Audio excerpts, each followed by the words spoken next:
आता या दोन भाज्या पाहून पहिली मधलं लेकरू पण सांगन की याला दोडके म्हणतात आणि त्या भाजीला गोसावळे म्हणतात म्हणून। तर आज मला दोडके खायची इच्छा झाली होती म्हणून यांना म्हटलं भाजी मार्केटमध्ये जाऊन दोडके घेऊन या। तर त्यांनी दोडके आणायच्या ऐवजी गोसावळे आणले, त्यांना फरक समजला नाही। तसंच त्यांना पिशवी घेऊन मार्केटमध्ये दोडके आणायला रिटर्न पाठवलं आणि जाता जाता गुगलवरचा फोटो दाखवला, म्हटलं याला दोडके म्हणतात आणि यावेळेस दोडकेच घेऊन या।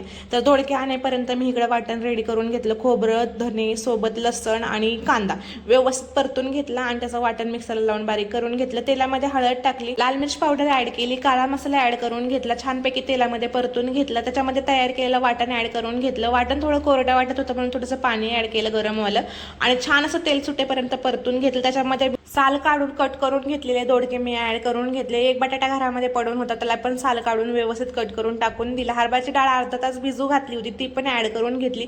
चवीनुसार मीठ टाकलं, गरजेनुसार गरम पाणी ऍड करून भाजी छान अशी शिजवून घेतली। बघू शकता कशी मस्त अशी भाजीला तरी आलेली आहे। सोबतच एकदम मऊलुसलुशीत अशी ज्वारीची भाकरी, प्रसादामधली बुंदी, भाजलेला पापड आणि लास्ट हिरव्या मिरचीचं लोणचं। तर हे आज दुपारचं साधं सिंपल जेवण होतं। तर तुम्ही पण या जेवायला आणि व्हिडिओ आवडला असेल तर माझ्या चॅनलला लाईक, शेअर आणि सबस्क्राईब करा। सोबतच मला इंस्टाग्राम आणि फेसबुक पेजला फॉलो करा। आता भेटूया नेक्स्ट व्हिडिओ, तोपर्यंत स्वतःची काळजी घ्या। बाय।